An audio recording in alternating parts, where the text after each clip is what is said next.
Her name doesn't matter to the world. She's just another face in the crowd, another person passing by on the street, sitting quietly in the back row, blending into the background of everyone else's busy lives. But to Jesus, she has always had a name. She has always been seen. She was the one who smiled, always smiled even when her heart was breaking. The one who stayed late after church to help fold chairs and clean up.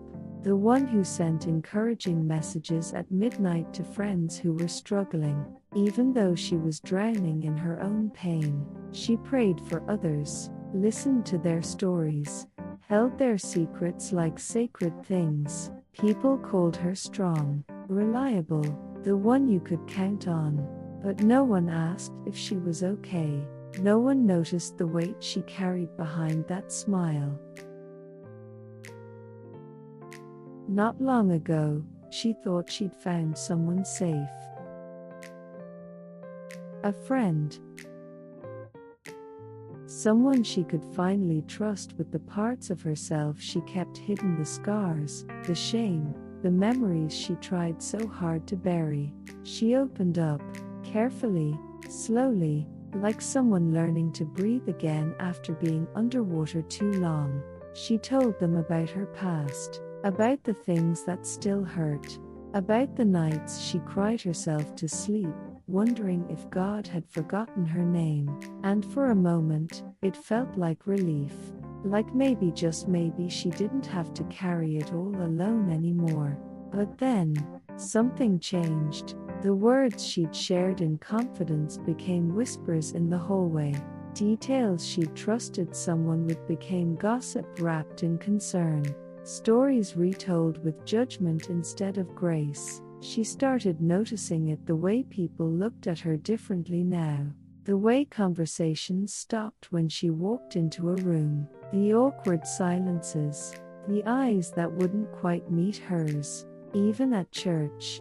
Especially at church, people who used to hug her now gave polite nods from a distance. Friends who once called her suddenly seemed too busy to respond. Prayer requests that used to flood her phone stopped coming. She had been marked, labeled, quietly dismissed. And the person who betrayed her, they were still there, still smiling, still welcomed. But she had become the problem. The uncomfortable truth no one wanted to address. She didn't know which hurt more, the betrayal itself, or the fact that no one defended her. No one asked her side of the story. No one stood up and said, "This isn't right." So she stopped going. Not all at once. Not with some dramatic exit. She just faded, stopped showing up to gatherings, stopped volunteering, stopped responding to the occasional "we miss you" messages that felt more like obligation than genuine care.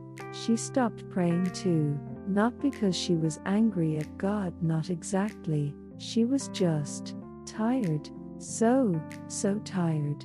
Tired of pretending, tired of being strong, tired of believing that vulnerability was safe when it had only ever led to more pain. Late one night, sitting on the floor of her bedroom with the lights off, she finally said it out loud. "Why did you let this happen, Jesus?" Her voice cracked. "Why didn't you stop them? Why didn't you protect me?" The questions hung in the air like smoke. She wasn't shouting. She wasn't demanding answers. She was just broken. And in the silence that followed, she whispered the question that scared her most. "Do I even matter to you anymore?" And then, so gently, like a whisper carried on the wind, she heard it. Not audibly, not in words she could record or prove, but in her spirit, in that deep, quiet place where truth lives, she heard him. "My precious one, you think I was far away when they wounded you, but I was closer than your breath." She closed her eyes. "I saw every tear you held back, every time you stayed silent to protect people who didn't protect you. I heard what they said about you, and I wept with you. Her chest tightened. But listen, daughter, the Lord is close to the brokenhearted and saves those who are crushed in spirit. And then came the words from Scripture, words she'd heard 100 times but never truly felt until now. Psalm 34:18. Their words do not define you. Mine do. She let out a breath she didn't know she'd been holding. Do you remember the woman who was dragged before me? Caught in sin, humiliated in public, thrown at my feet by people who wanted to use her shame as a weapon? She did remember the story from John chapter 8. The world only saw her failure, but I saw her future, and when they demanded judgment, I said, then neither do I condemn you. Go now and leave your life of sin. I defended her not because she was perfect, but because she was mine. Tears began to fall now. Not tears of despair, something different, something like hope trying to break through. And remember the woman who had been bleeding for 12 years? The one who spent everything she had trying to be healed, only to grow worse? The one who was considered unclean, untouchable, invisible? Yes. Luke chapter 8. She touched the edge of my garment in desperation. Just the edge, and I felt it. I stopped. I turned. I looked at her. And I called her daughter. She could almost see it, Jesus in the middle of a crowd, stopping everything to see one woman everyone else had overlooked. I said to her, daughter, your faith has healed you. Go in peace. And today, I call you mine. You are my daughter. You always have been. Her breath hitched. They may have wounded you with their words, but my word will restore you. That night, she didn't say anything dramatic. No loud prayers, no declarations, no promises to be better or do more. She just sat there, tears streaming down her face, and whispered, Jesus, can I still come to you? And the answer came immediately, like it had been waiting all along. You never left. You were always in my arms even when you didn't feel me. Then the words from Matthew 1128. Come to me, all you who are weary and burdened, and I will give you rest.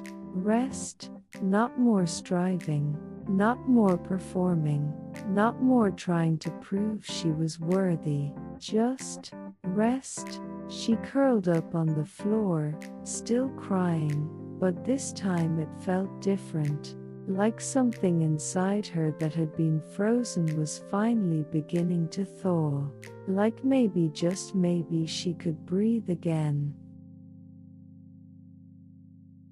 In the days that followed, things didn't magically get easier. People didn't suddenly apologize. The rumors didn't disappear. The hurt didn't vanish overnight. But something had shifted. She started reading the scriptures again, not out of duty, but out of hunger. She needed to hear his voice more than she needed anyone else's approval. She found herself drawn to the stories of the broken ones Jesus loved. The woman at the well with 5 failed marriages who became the first evangelist. The man possessed by demons who was rejected by his town but sent back by Jesus to tell them what God had done. The thief on the cross who had no time to clean up his life but was promised paradise anyway.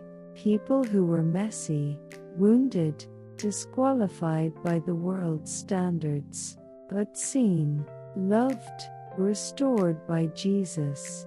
And slowly, so slowly, she began to believe that maybe she could be one of them too. She still has hard days, days when the memories sting, days when she wonders if she'll ever fully heal. But now, when those days come, she remembers what he told her. A wound doesn't end your story. It may be where my healing begins. Isaiah 423 says, "A bruised reed he will not break, and a smoldering wick he will not snuff out. In faithfulness he will bring forth justice." She is the bruised reed, the smoldering wick barely holding on, but he will not break her. He will not snuff her out. Instead, he will bring justice not the way the world does, with revenge and retaliation, but with restoration, with truth, with love that doesn't give up. And one day, she believes, her story won't just be about what was done to her.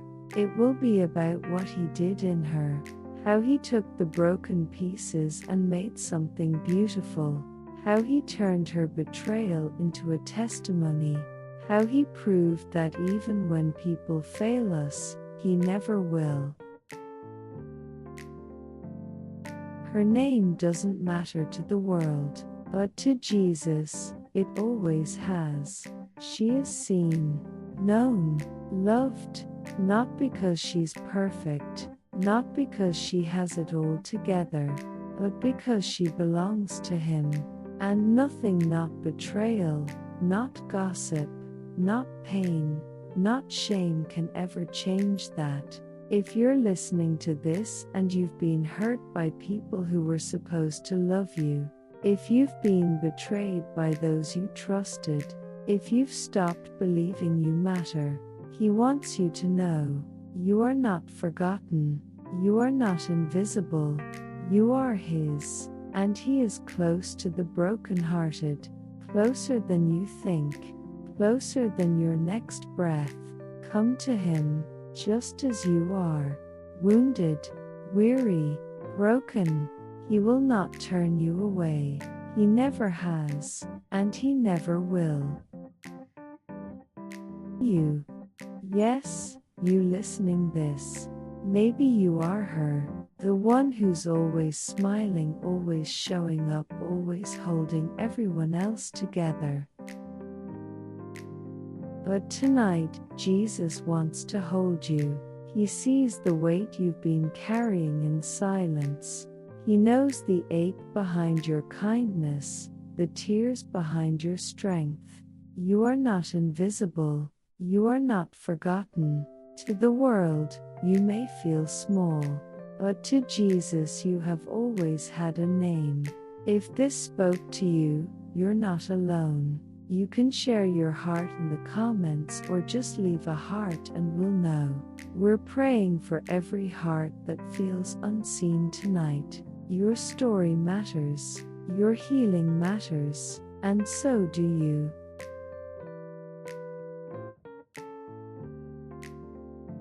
Mustard Seed Story.